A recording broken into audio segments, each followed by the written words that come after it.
नमस्कार मैत्रिणींनो, आजच्या व्हिडिओमध्ये आपण बघणार आहोत की हे जे प्लास्टिकचे आपल्याकडे असे जर तुमच्याकडे प्लास्टिकचे जर काही वस्तू असतील तर तुम्ही असं फेकून देऊ नका. त्याचा वापर खूप छान आणि सुंदर होणार आहे. तो मी तुम्हाला आता करून दाखवणार आहे. तर बघा मैत्रिणींनो, आपण का नाही प्लास्टिकचा काय वापर आहे आणि फेकून देतो, पण याचा खूप वापर असतात मैत्रिणींनो, आणि तीच तुम्हाला ट्रिक सांगणार आहे. तर बघा, आपला जो घरातला साबण असतो, आपले भांडे घासायचा किंवा धुण्याचा, तो ठेवण्यासाठी याचा खूप छान वापर होतो. आणि बघा, आपला साबण जवळजवळ 1 ते 2 महिने जाऊ शकतात. तर तो कसा घालवायचा ते आता मी तुम्हाला सांगणार आहे. तर बघा, हा डबा आहे. आता ह्या डब्याला आपल्याला काय करायचं आहे, उदबत्तीच्या साहाय्याने 1 2-3 होल पाडून घ्यायचे आहेत.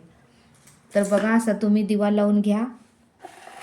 आता दिवा मी लावून घेतलेला आहे आणि अशा पद्धतीने तुम्ही उदबत्ती लावायची आहे. आणि गरम असल्यावरच तुम्हाला काय करायचं आहे, ह्याला होल पाडून घ्यायचे आहेत. एक साधारणतः 5-6 होल तर आपल्याला पाडायचे आहेत.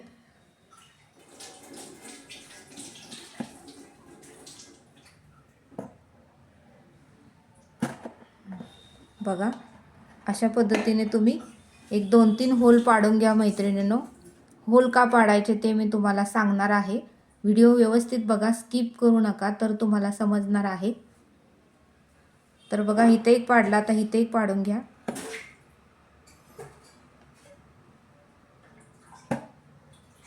ते गरम उदबत्ती असल्यामुळे लगेच आपले होल पडणार आहेत मैत्रिणींनो.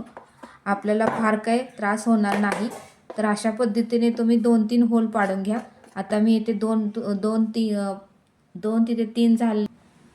बघू शकता, असे 5-6 आपल्याला होल पाडून घ्यायचे आहेत मैत्रिणींनो.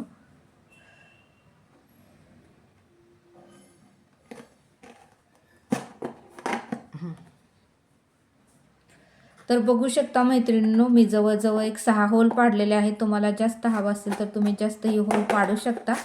तर अशा पद्धतीने उदबत्तीच्या साहाय्यानेच आपल्याला हे होल पाडून घ्यायचे आहेत, कारण प्लास्टिक हे कठीण असतं. सुईच्या साहाय्याने जरी आपण पाडायचं म्हणलं तर छोटे छोटे होल पडतात. आता पुढची ट्रिक्स मी सांगणार आहे. आता काय करायचं आहे, हे जे भांडं आहे, म्हणजे हे जो डबा आहे प्लास्टिकचा, त्याच्यामध्ये आपल्याला आता हा साबण ठेवायचा आहे, व्हील साबण.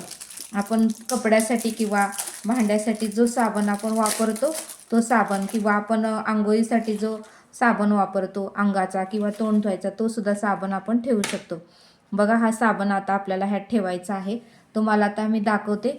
हा साबण अशा पद्धतीने जर आपण भांड्याला होल पाडून जर साबण ठेवलं तर आपल्या साबणामध्ये जर पाणी राहिलं तर तो साबणाचं पाणी खाली जाणार आहे. आपला साबण विरघळणार नाही. जवळजवळ 1 ते 2 महिने आपला साबण जाणार आहे.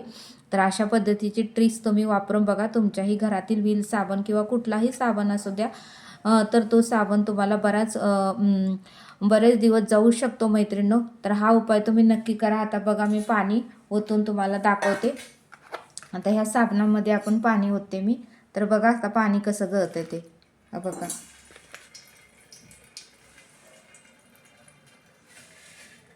बघू शकता तुम्ही.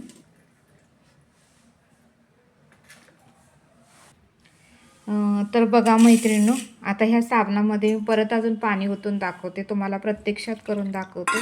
तर बघा, आता आपलं पाणी कसं गळत आहे. असं पाणी गळणार आहे आणि तुमचा साबण जवळजवळ 1 ते 2 महिने नक्कीच जाईल मैत्रिणींनो. काय होतं माहिती आहे का, आपण साबण वापरायला घेतो आणि मग त्याच्यात पाणी साठून साठून काय होतं, साबण विरघळतो आणि 1 महिना जायच्या ऐवजी 15 दिवसच आपला साबण जातो मैत्रिणींनो. त्यासाठी हा तुम्ही उपाय नक्की करा. मी तुम्हाला प्रत्यक्षात करून दाखवलेला आहे. खूप साधी सोपी आणि सरळ पद्धत आहे.